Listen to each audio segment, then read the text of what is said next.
posibilidad ng tagumpay o kabiguan, ng ligaya o lungkot.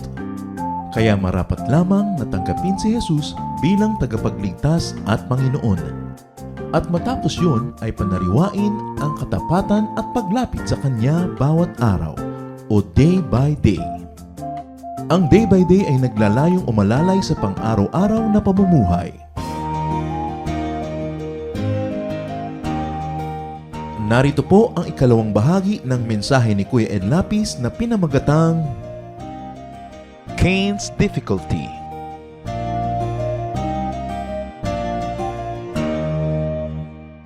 Anong mapapala na ang isang mali ay humantong sa isa pa uling pagkakamali at lumala ng lumala hanggang ang maging wakas ay tayo mapalayas, matapunan ng sumpa. Can a person argue with God? Can a person defy and fight God? Isaiah 45:9. Woe to him who quarrels with his maker, to him who is but a potsherd among the potsherds on the ground. Does the clay say to the potter, "What are you making?" Sino kayo para makipagtunggali sa manlilikha? Pwede bang sabihin ng palayok doon sa gumagawa ng palayok, "Oh, ba't ginaganyan mo ko? Ba't binibilog mo ko? Ba't nilalagay mo ka ng tangkay dyan? O bakit ganyan kalaki ang bunganga ng aking palayok?" Sabi, hindi, palayok ka lang. Kung anong ginawa sa'yo, tanggapin mo, pasalamat ka. Anong mapapala na magalit tayo sa ating mga kapatid na mga asenso? Anong mapapala natin na magalit tayo dun sa mga magaganda, sa mga mayayaman? Magagamit lang nila lahat ng pagpapalang yun na hawak nila laban sa atin. Lalo lang sisikip ang ating mundo, lalo lang tayo magiging kawawa. And you know, sibling rivalry is an ancient family problem. Dadalawa pa lang yung magkapatid, nagkagalit na eh. Kaya kung nakagalit yung kapatid nyo, huwag kayo magtaka, anak kayo ni Cain. Kung inaaway kayo ng kapatid nyo, nakakainis siya, anak din siya ni Cain. Ano man pagsisikap ng mga kapatid natin, may nakakainis talaga sa kanila.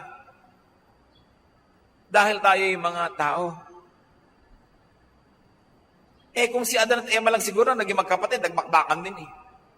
Ito na yung unang generation ng tunay na magkapatid si Cain at si Abel. Hindi lang nag-away pinatay ang isa. But, take a kinder look at Cain. Cain was not without reason for feeling bad. Diba? Lalo't hindi naman pinaliwanag sa atin kung bakit. Hindi naman talaga katakataka na sumama loob niya. Cain was also a casualty of the unfortunate event. And once again, let me say that the Bible is silent on the rhyme and reason of this occurrence. Or may I say, this tragedy. Anger was caused by jealousy and envy. And it can make people kill their Abels. Pag nagalit tayo, lalo dahil sa inggit, panibugho, selos, ang kasunod na gustong gawin nun, murder. Kaya ang dami-dami po mga crimes of passion di ba? Yung mga asawa, pinapatay ng asawa nila dahil sa sobrang selos, inabutan ba naman na may nakakubabaw na iba? So ngayon, dahil pinatay mo, ikaw ngayon itong makukulong, ikaw yung mangyayari kay Cain, ikaw nagdusa. No? Bagamat hindi naman kasi ganun yung crime ni Abel against Cain. But the point is, mga kapatid, basta nagselos na kayo, nainggit, tandaan nyo may kasunod pag di kayo nag-ingat. At ang kasunod, sin is crouching at the door. The devil is like a roaring lion looking for someone to devour, waiting for the correct moment. James 4:2. You want something but don't get it. You kill and covet, but you cannot have what you want. You quarrel and fight. You do not have because you do not ask God. And when you ask, you do not receive because you ask with wrong motives. So sabi, ganyan yan. Pag mayroong coveting, may killing. James 3:16, for where you have envy and selfish ambition, there you find disorder and every evil practice. Another important side lesson, parents, be careful not to practice favoritism. Ang Bible punong-puno niyan. No? Si Jacob, paborito ang kanyang anak. Si Isaac, paborito ang isang anak. Merong isa, paborito ang kanyang asawa. Nagkagulo-gulo ang buhay. James 2:1, don't show favoritism. At tandaan nyo ito, maaaring ang pinakamagdusa pa nga yung paborito nyo. Dahil nainis ang lahat. Tulad si Joseph, sobrang naman ang pagtatangi ng ama, nagalit lahat ng kapatid hanggang ipinagbili na maging alipin. Bagamat at the end, Joseph became a hero, but it was a long, difficult journey. Kasalanan ng tatay, sobrang binigyan ng pabor. Bakit niya paborito? Walang dahilan. Dahil ang paborito niyang asawa, yung ina ni Joseph. That's all. At yung mga anak niya dito sa kabila, hindi na niya minahal. Favoritism. Sa Biblia, ang dami niyan. Alam niyo ba yung mga tinatawag nating Bible giants, patriarchs, matriarchs in the Bible? Karami-rami mga kapintasan. Sobra lang natin kasi silang dinadakila, binabayani, mga kapwa natin tao. Dapat nating matutunan sa kanila yung mga tama nilang ginawa, pero tanggapin natin karami-rami nilang kapintasan. Napakarami nilang mga weaknesses. Marami sa kanila nakatayo lang dahil binigyan ng Diyos ng pabor kahit hindi karapat-dapat at hindi rin ipiniliwanag ng Diyos bakit binigyan ng pabor. Katulad ni David na tinawag a man after God's own heart. Iyon nga ang pumatay kay Uriah. Nagustuhan niya yung babae, may asawa pala, ipinapatay niya yung asawa para makuha ang babae. And this is the man called a man after God's own heart. So you see, he was not entirely squeaky clean, but God favored him. Yun na hindi natin naiintindihan kung paano yung favor na yun nabebestaw. Pero kung may favored by God, huwag ka magpakalat-kalat, huwag mo na lang siyang guluhin dahil nakakaaway mo ang Diyos. Kung hindi ikaw yung favored, sumama ka na lang doon sa favored para maambunan ka. Huwag mong salungatin dahil ang mga minamahal ng Diyos at tinihira niya, sinasabi niya, whoever touches you touches the apple of my eye. Your enemy will be my enemy, your friends will be my friends. Whoever will bless you, I will bless. Whoever curse you, I will curse. Yan ang mga pangako niya sa kanya mga hinirang na mga tao. Pero yung mga hinirang, tingnan yung mabuti under a microscope. Ang dami rin mga kamalian. Huwag niyo sasabihin hinirang dahil matuwid. Huwag niyo sasabihin, naku, prosperous yan kasi matuwid. Maganda ang ministry niyan, malago kasi matuwid. Walang taong matuwid. All have sinned and fall short of the glory of God. No one is righteous, not even one. Only the Lord Jesus among those who walk the face of the earth. Maging si Abraham na favored ng Diyos, yung asawa halos ipamigay, huwag lang siyang mapahamak. Dapat nating tanggapin yung mga Bible heroes and heroines natin na kapwa natin mga tao. They have cracks in their character, but they were able to do what they did only because God favored them. Pabor, grasya yan, hindi deserved. Like Cain, some of us do not resolve our situation. Tulad nun, siya ay naghinanakit, nagtampo, nagselos, nagalit sa kapatid. Hindi tinapos. Hindi niya dinil ang kanyang negative feeling. Lumaki ng lumaki hanggang sumabog. Some of us, like Cain, do not contain our anger and do not direct our negative energy in a right and acceptable way. Like Cain, we commit murder. Siguro yung kapatid nyo na hindi nyo gusto, hindi nyo naman hinahampas ng bato, hindi nyo naman sinasaksak o binabarel, pero yung magsasalita kayo ng lahat ng evil against your kapatid, edi murder yon. O kaya sasalungatin nyo yung ginagawa ng isang tao para huwag siya magtagumpay, that is murder. Maraming forms ng murder. When you kill someone or when you kill someone's aspirations, someone's dreams, that's murder. Kaya nga rape is considered a heinous crime. It's worse than killing a woman. Because some women feel that when they are raped, it's as good as they are being killed. So, very subjective ang ibig sabihin ng murder. Pero ang galit natin mga kapatid, pagka hindi natin inayos yan at inalis at binunot sa puso, lalago, naghihintay lang ng panahon.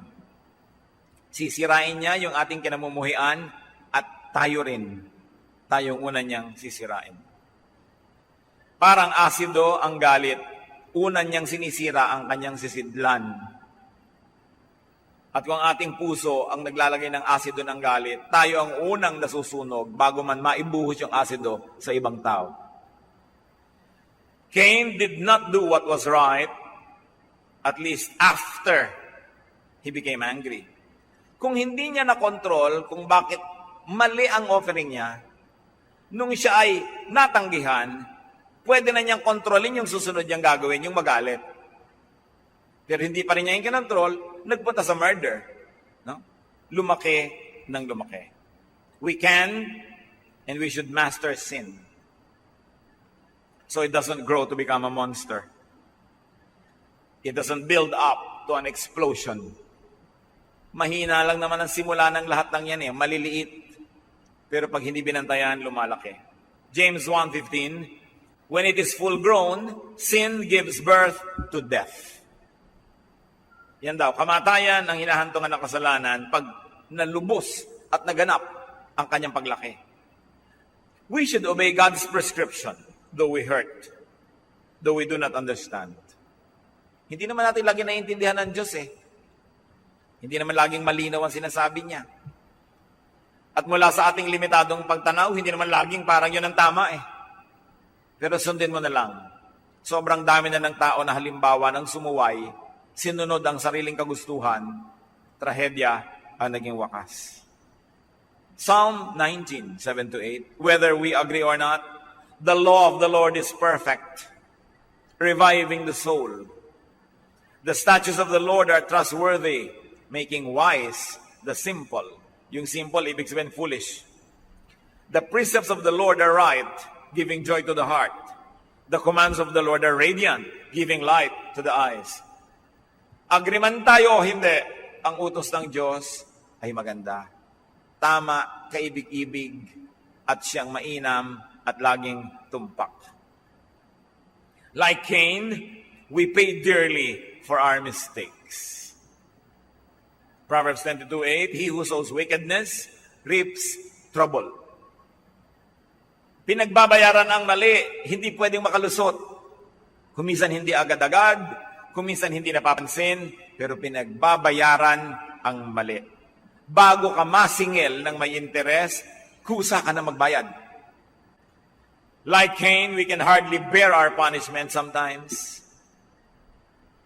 Ang bigat naman ng mga naging bunga ng ating mga pagkakamali. We can hardly bear our difficulty. But going back to Cain's comfort, because Cain's comfort is also our comfort. John 5:39, you diligently study the scriptures because you think that by them you possess eternal life. Bakit mo tayo nagbabasa ng Biblia? Kasi nandun ang daan Kaya binabasa natin ngayon ang kasaysayan ni Cain, nasuot man siya sa gulo, nandun din ang daan para siya makabawi. Like Cain, many of us may not be angry. Kasi sabi ni Lord, magkagalit. Ibig sabihin, pwede kang hindi magalit. So pwede rin tayo hindi magalit. May dahilan para makaunawa at mapayapa ang ating loob. Bunyag man o hindi, ang dahilan na yon. Choice nyo kapatid kung kayo magagalit o hindi. Huwag niyong tularan si Cain kasi pinili niya magalit. Alam niyo, ang kinauwian, kabila ang daanan natin. Tuwing may choice kayo, piliin niyong huwag magalit. Anger is a choice. Anger need not be the choice. Isa sa mga pwede pagpilian, huwag niyong piliin. Kasi pinto patungo sa bangin. Walang mabuting kakahinatnan. Remember, whenever you get angry, you chose to be angry. James 1:19, everyone should be quick to listen, slow to speak, and slow to become angry. Nabusan kayo bigla ng mga dugo ng isda na dala-dala ng tindera sa balde. Sa inyo, hindi pa ako magagalit. Sa ika-10 balde pa ako magagalit. Tingnan ko lang kung magalit kayo, wala naman siguro siyang 10 balding dala. No? Choice. Sabi niya, be slow to become angry. Slow. Alam niyo kung ba't itinuturo sa Bible? Kasi baliktad ang ginagawa natin. We are quick to become angry. Sabi, slow. Dahan-dahan. Sabi nga nila sa Arabia, sway-sway. Kailangan dahan-dahan. Like Cain, many of us may do what is right. Sabi ni Lord, kung gawin mo man yung tama, di tatanggapin, bakit natin ipipilit na gawin yung hindi katanggap-tanggap? May asawa kayo, umuwi kayo ng hating gabi, hindi ka tanggap-tanggap sa kanya, ba't di nyo agahan ang uwi nyo?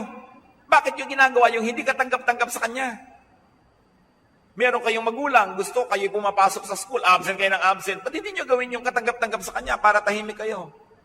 We may do what is right.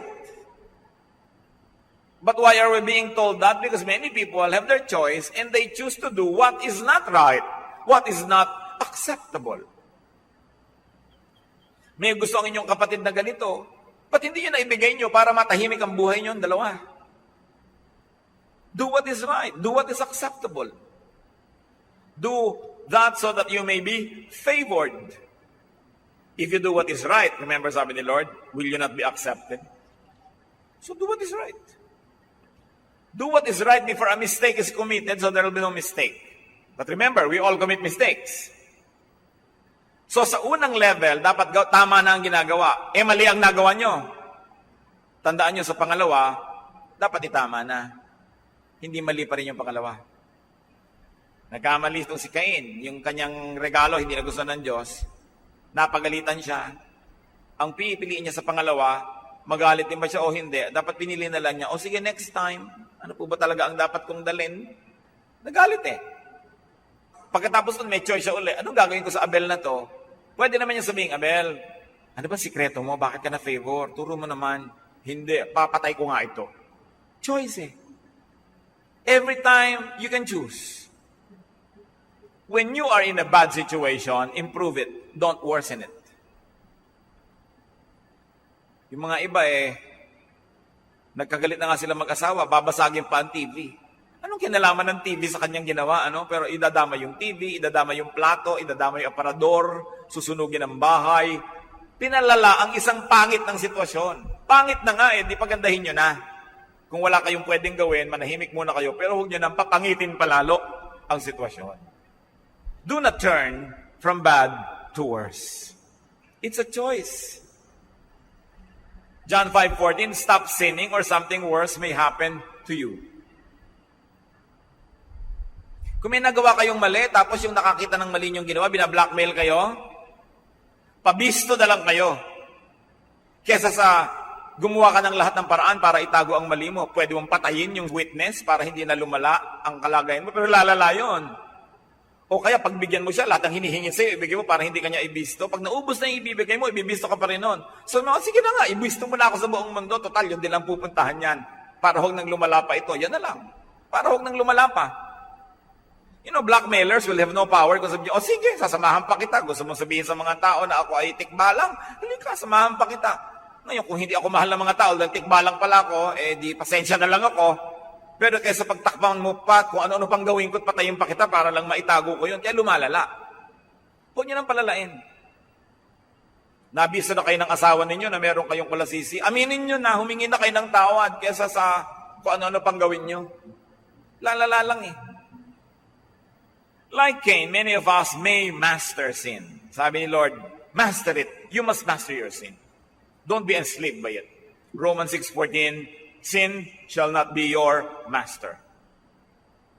And listen, church, nakapatay kayo. May nagawa kayong mali.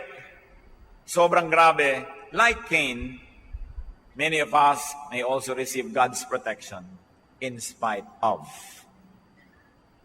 what we did. Matthew 5:45, God causes His sun to rise on the evil and the good.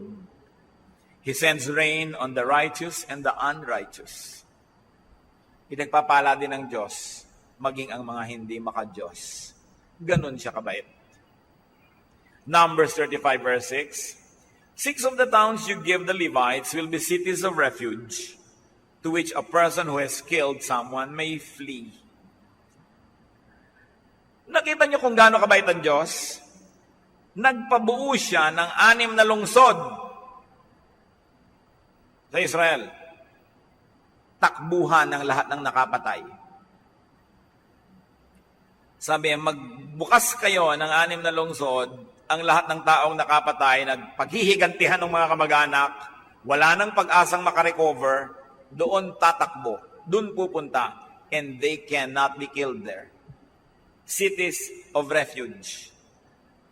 Kahit kalalalalaan ang nagawa mo na, naglalaan pa ang Diyos ng proteksyon. Binibigyan ka pa ng pag-asa. Binibigyan ka pa ng pagkakataong makabangong muli kahit ikaw ang naglibing sa iyong sarili. Ganon kabuti ang Diyos. At ganon naman ang marapat natin ibigay sa ating kapwa. Huwag yung hindi nyo na binibigyan ng pagkakataong makabangon dahil nadapa. Yung hindi nyo na bibigyan ng pagkakataong makarecover dahil nagkamali. Ang Diyos man, nakapatay na nga, naglagay pa ng mga lungsod. Pag pumasok ka doon, di ka pwedeng sundan ang humahabol sa iyo. It is a city of refuge. Kahit sa mga nagkakamali, nagbibigay ang Diyos ng pahinga, ng pag-asa, at ng pagkakataong magbago. Yan ang kabaitan ng Diyos. Huwag niyong lilimutin kahit kailan. Kung kailangan nyo at kailangan ng ating kapwa, huwag nating ipagkait sa kanila at sa ating sarili yung inilalaan ng Diyos sa ating kabutihan. Huwag kayong mas mahihigpit pa sa Diyos. Like Cain, many of us can find life after death. Meaning restoration, vindication, fruitfulness in spite of a big failure. Nakita niyo yung prodigal son, inulit ng Panginoong Hesus ang ganitong prinsipyo. Lumayas sa magulang, hindi naman tinakwil ng magulang, siya yung nagtakwil sa sarili niya. Pero nung bumalik, tinanggap, binihisan, ipinagpista. Yun ang pag-ibig ng Diyos.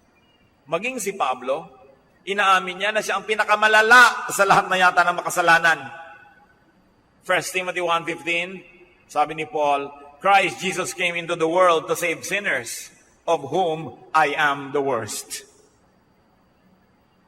Huwag niyong paghanapan ng righteousness ang sino man, kahit si Paul, kahit si Peter, kahit sinong religious leader, wala nun. Ang totoo lang ay ang grasya ng Diyos. Ang kanyang kabaitan, ang kanyang pagpapatawad, ang kanyang paglilinis. Kay Mary Magdalene nga sabi, 7 demonyo ang pinalayas. Nakatira sa iyo ba naman 7 demonyo? May pag-asa ka pa? Pero yes, dahil lahat may pag-asa sa pamamagitan ni Jesus. Lahat. Huwag niyong tatakdaan ng kapwa niyo, yan, wala na yung pag-asa, hopeless na yan. Huwag niyong gagawin yun. Because that is the work of a judge. Ang tagutos sa atin, do not judge. Only God is judge. And up to now, Jesus is still a Savior. Hindi pa siya judge. Huwag nating unahan. Huwag nagtatakda, ito, ganyan, ito, ganyan. Ayaw niya ng Diyos. Sin is around people. Sin is in people. Sin is within us. Sin is among us. It's the truth that we should live with. Kahanga-hanga at dapat naman na sikaping mapagtagumpayan ang kasalanan. But to strive for personal sinlessness and to expect sinlessness in others can only lead to needless frustration. It can lead to oppressive self-flagellation or self-righteousness. It can only lead to cruelty to others. Para hanapan nyo ang inyong sarili na maging perfect, magiging malupit kayo sa inyong sarili. At para paghanapan natin ang ating kapwa, ano man ang posisyon niya sa buhay, sa gobyerno, sa church, paghanapan ninyo ng sinlessness, magiging malupit kayo sa kanya sapagkat hindi yun pwedeng mangyari.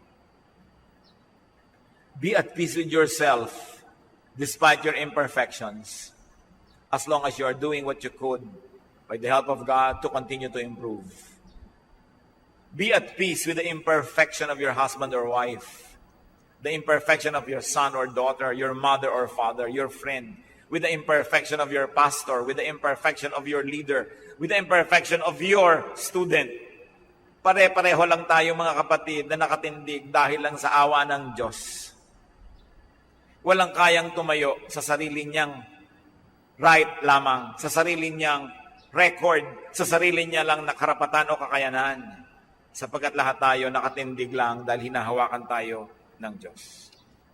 Huwag kayong maghanap ng hindi naman available sa mundong ito. At nang sa ganon, hindi tayo laging nabibigo at hindi tayo nagiging malupit sa ating kapwa. Even God remembers that we are dust. Ang Diyos man, naaalala niya kung siya nagiging mahigpit, naaalala niya, lupa nga pala mga ito. Kaya, nangyayari. Psalm 103:14, For He knows how we are formed. He remembers that we are dust. So ganyan ang gawin natin sa pakikipagkapwa. Pag nagkamali, dust nga pala. Huwag niyong gawin sa sarili niyo ng excuse. Today, magpapaka-dust ako. No? Ba't ka putik? Nabasa ang dust, di putik. No? So, hindi natin excuse sa sarili yon. Sa iba, natin i-apply. Dust nga pala siya. At nakikita niyo, lalo kayo magiging mapagmahal, lalo kayo magiging maunawain, sasarap kayong kasama. Hindi maiilang ang tao. Hindi mapapasok. Dahil hindi tayo nagbabanal-banalan at hindi natin binipilit na gawin silang perfecto. A godly person will reasonably strive for righteousness, but will also accept the human frailty of himself and of others. Ang tunay na makadiyos na tao, laging sinisikap na maging maayos, malinis, banal, pero tinatanggap niya kung siya ay nagkakamali at nagkakamali ang iba. Ang itinuro sa atin pag nagkamali ay ano? Hindi manghusga, hindi hampasin ang sarili o hampasin ang iba. Humingi ng tawad. Sumilong sa grasya ng Diyos. Magpalinis sa dugo ni Kristo. Yun ang ginagawa pag nagkakamali. Hindi hinuhusgahan ang sarili o iba, kundi humihingi ng tawad. Kinikilala ang pagkakamali at sinisikap na ito ay ma-improve.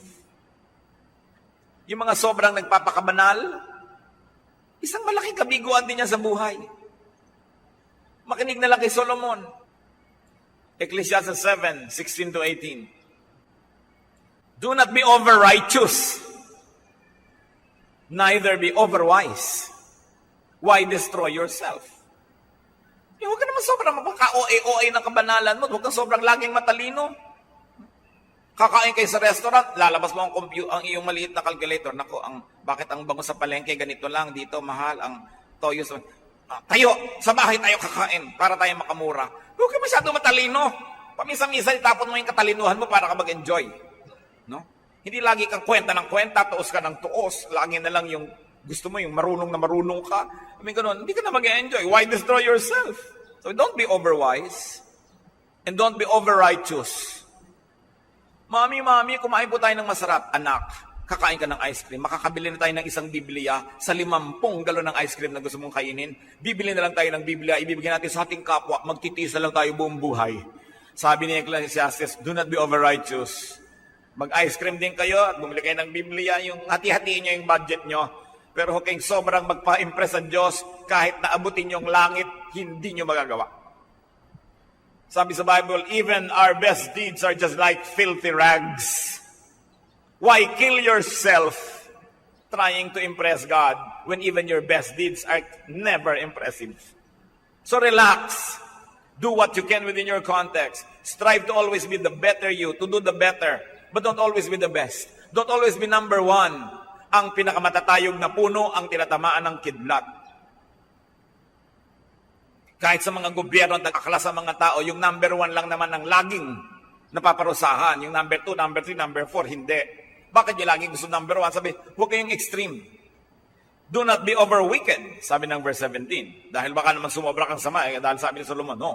O huwag ka naman sobrang sama, and do not be a fool. Why die before your time? It is good to grasp the one and not let go of the other. The man who fears God will avoid all extreme. Pag meron kang sister na laging puro kabanalan na iniisip, huy, kumain naman tayo sa restaurant, uy, pray na lang tayo. Extreme ka naman, sister, ha? Yung mga extreme, no? Mga mahirap kasama. Laging puro akala mo kaya banal-banal.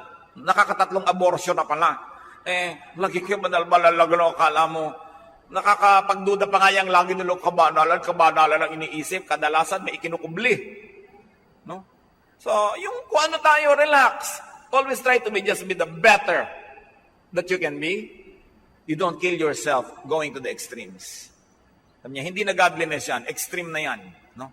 Yung iba talaga sobra. Yung nangangalirang nato, yung tuyot na ang katawan, dahil lahat na lang ng kakainin, hindi pinapadala sa missions. Di ba?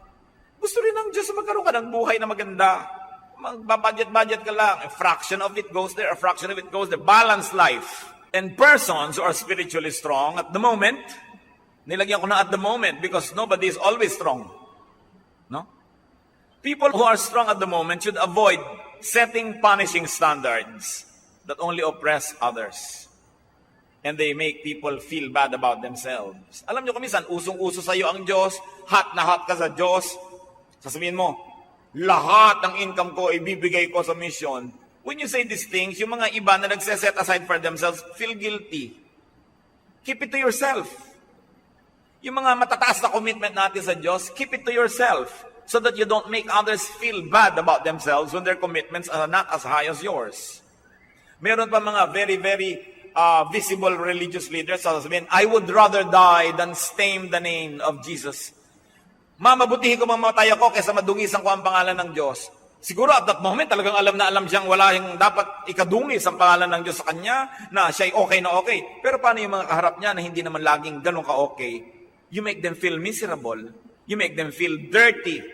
Well, you may want to make that statement, but make it privately between you and God.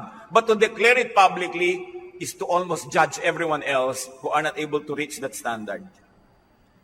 Ang pinag-iingat ko rito mga kapatid, yung hot na hot sa Diyos, holing-holy ang pakiramdam, talagang nag-aapoy ang pananampalataya, sarili ninyo. Personalin ang mga commitment nyo sa Diyos para hindi ninyo na ilalagay sa alangan ng kapwa ninyo na maaring hindi ganun ang kalagayan at that moment. Sa ibang panahon naman sila. Sa ibang panahon siguro kayo naman tong, ba't ko ba nasabi yung sinabi ko noon? Mahirap yan nagbibitaw ng mga salita kasi baka kainin mo. Keep your words nice and sweet. You don't know when you have to eat them. Especially words of morality. 1 Corinthians 10:12, if you think you are standing firm, be careful that you don't fall. Yung akala mo, ang tibay mo, mag-ingat ka, hindi mo alam. So yung matitibay, dapat mababait doon sa mga marurupok. Don't burn the bridge over which you two must pass. Baka mamaya, yung bait mo sa marupok, the same kabaitan, nakakailanganin mo pala bukas nung ikaw naman yung rumupok. Mag-ingat. 1 Peter 5:8, your enemy the devil prowls around like a roaring lion, seeking someone to devour. So kung hindi kayo yung kinakain ng leon ngayon, mahabag kayo doon sa kapatid niyong minemerienda ngayon. Huwag niyo siyang i-condemn. Tulungan siya dahil kinakain siya ng leon. Kayo ba yung kapatid nyo biglang inangat-ngat ng leon? O ano, sabi ko sa'yo, huwag kang lalabas yan, may leon dyan buti ka sa'yo. Ganun ba gagawin nyo? Tulungan siya. Tomorrow, it might be your turn na pag nasaan ng leon, nangat-ngatin. At kayo naman ang mga ngailangan ng tulong. Let's learn from Cain, there is life after death. And if God would protect Cain, God will protect you. No matter what. Because God loves us. Cain was, people are not totally bad. Nakita niyo naman yung Cain, naghandog naman, di ba? Hindi naman siya totally bad. Walang taong totally bad. People are complex.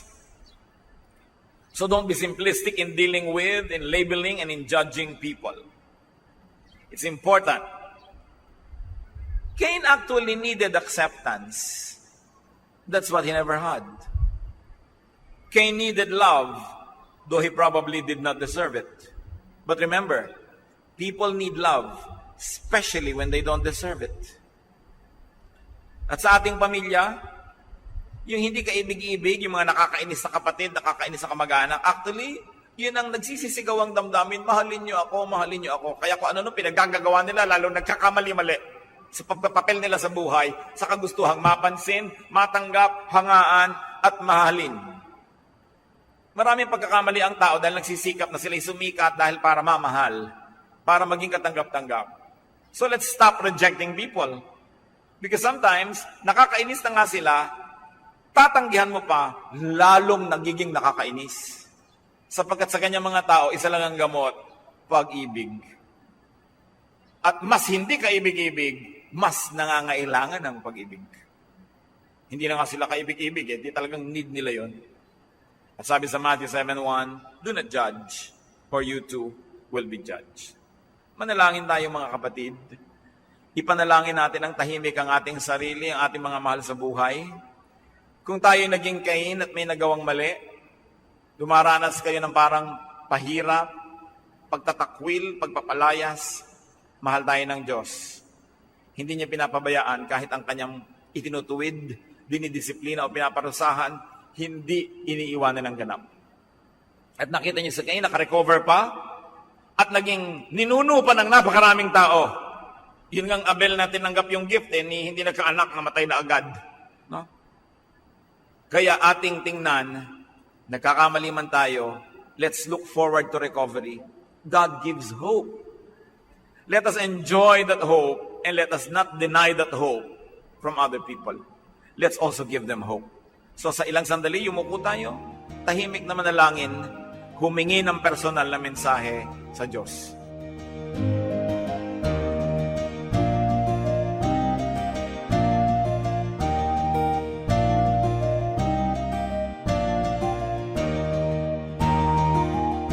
Ang katatapos mong ikalawa at huling bahagi ng mensahe ni Kuya Ed Lapis ay pinamagatang Cain's Difficulty.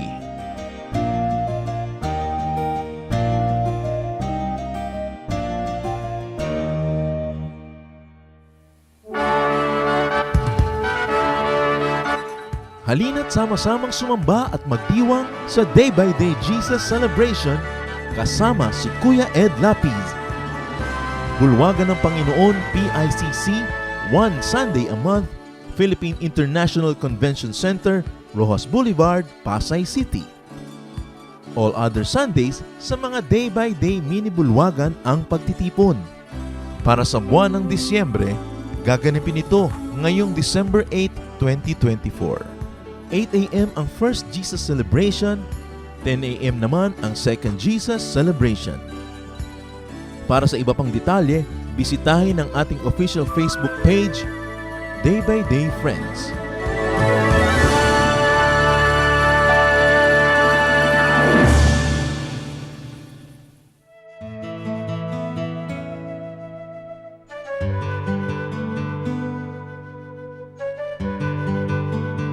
Bakit mahilig sumutsot ang Pilipino? Hindi ba ito'y kabastusan? Nagiging bastos lang siguro yan pag tinignan mo from a Western ethical standard. Kasi ang problema sa mga Pilipino, pati yung ating concept ng right and wrong, bastos at hindi bastos, hinihiram natin sa foreigner. Halimbawa, sa Chinese, di ba, pag kumakain ka, kailangan may tunog pa. Ganyan. Dahil ibig sabihin yan, it's a compliment to the cook and to the host. Nasasarapan ka. Pero bad manners yun sa Western table. Pag sinabi natin bad manners, good manners, tatanungin mo, sino may sabi? Kanino galing yung standard? I think ang talaga lang bad manners, yung pagka nakakasakit ka ng kapwa. You're causing inconvenience, o kaya pain, o kaya loss to another person. If not, it should not be labeled as wrong or as bad because every culture has its own standard. Ngayong kontradisyon natin sumusuwit at sa ating local na pananaw, ang mga lola natin hindi siguro nababastasan kung may sumusuwit, it should not be counted as bastos. However, because it is undeniable and inescapable that we are also now governed by Western ethical standards, mas mabuti sigurong huwag ka na lang nagsususuwit lagi, lalo kung may ma-offend na iba na pala yung pananaw niya.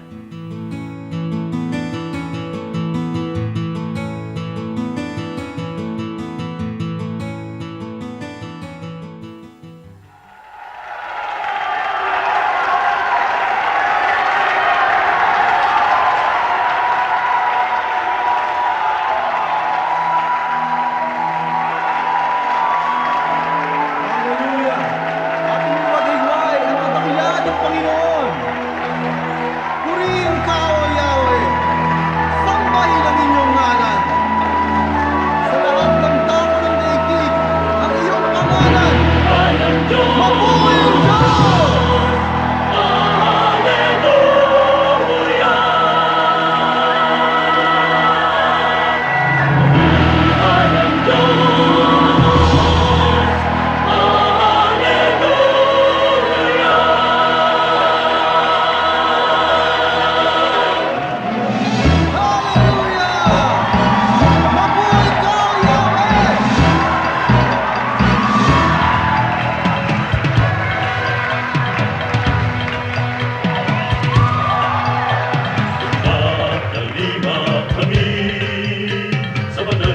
diwa.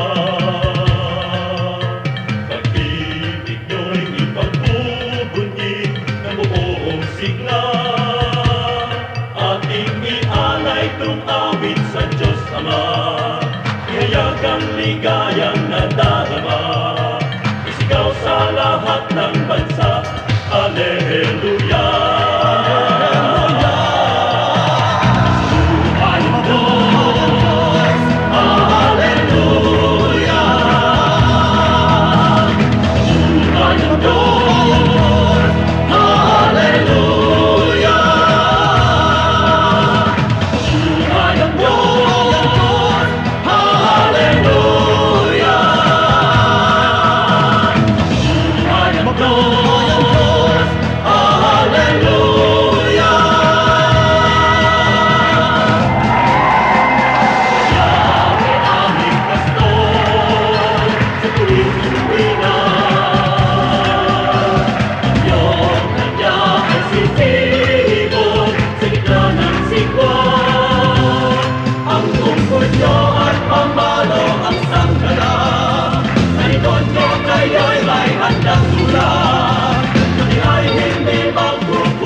ang kabaitan mo, kabaitan mo ay dapat mong tularan sa buhay ko. Ang kabaitan ko, kabaitan ko, biyaya ng Espiritu, kabaitan ko.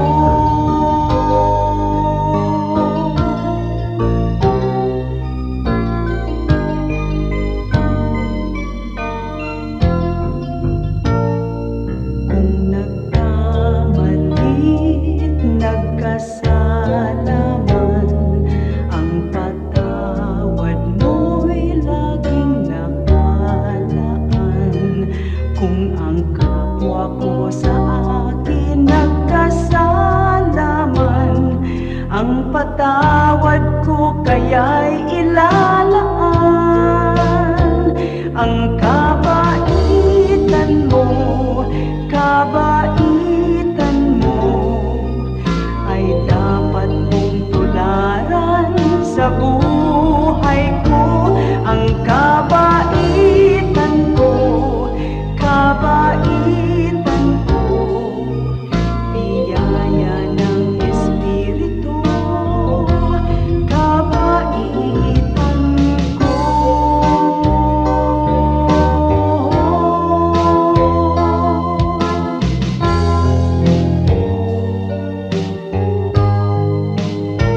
Ang kabaitan mo, kabaitan mo ay dapat kong tularan sa buhay ko.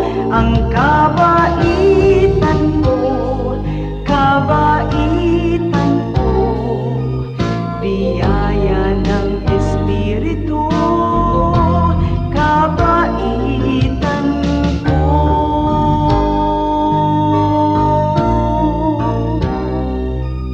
Biyaya ng Espiritu, kabaitan ko.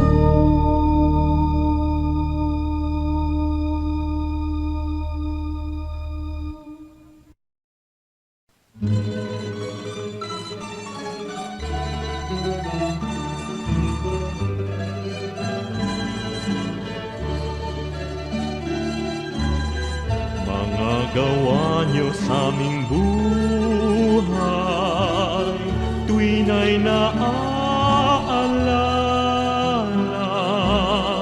Kayo'y laging tapat na tunay, puno ng pagpapala. Salamat sala'y pinatawad, nilinis niyo, Diyos.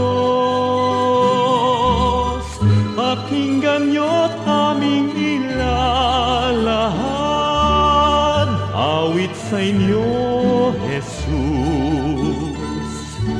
O kay sarap mabuhay sa piling niyo, Jesus. Bawat landas may kulay, kasiyahay lubos, ang tanging ninanais ay magpuri sa inyo. Lalo lang tumatamis sa piling niyo, Jesus.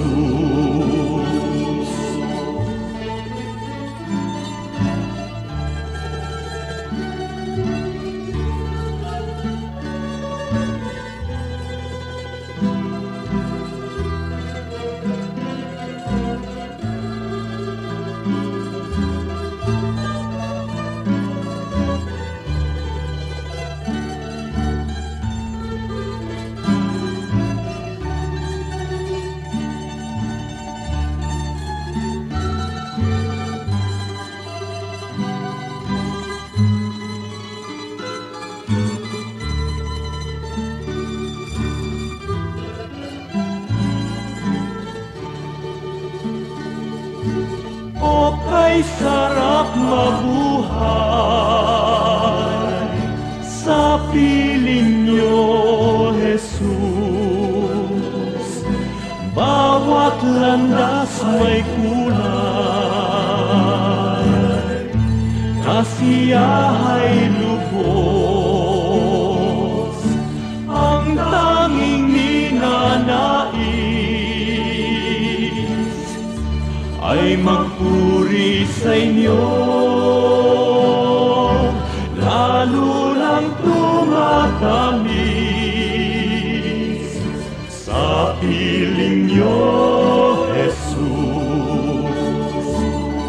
Bawat hakbang ay mayroong awit, bawat pintig ng puso, mga himig na makalangit sa damdami bugso. Lumipas man ang aking buhay, awit di matapos, sa langit man ay iaalay, pakinggan niyo, Jesus. O kay sarap mabuhay sa piling niyo, Jesus. Bawat landas may kulay, kasiyahay lubos, ang tanging ninanais ay magpuri sa inyo. Lalo lang tumatamis sa piling niyo, Jesus. Lalo lang tumatamis sa piling niyo, Jesus.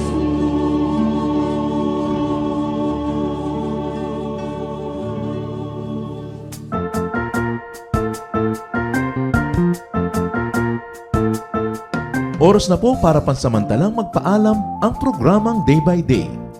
Tayo po'y magsama-sama tuwing ika-6 hanggang ika-7 ng umaga, araw-araw. Magandang umaga po at mabuhay ang Panginoong Hesus!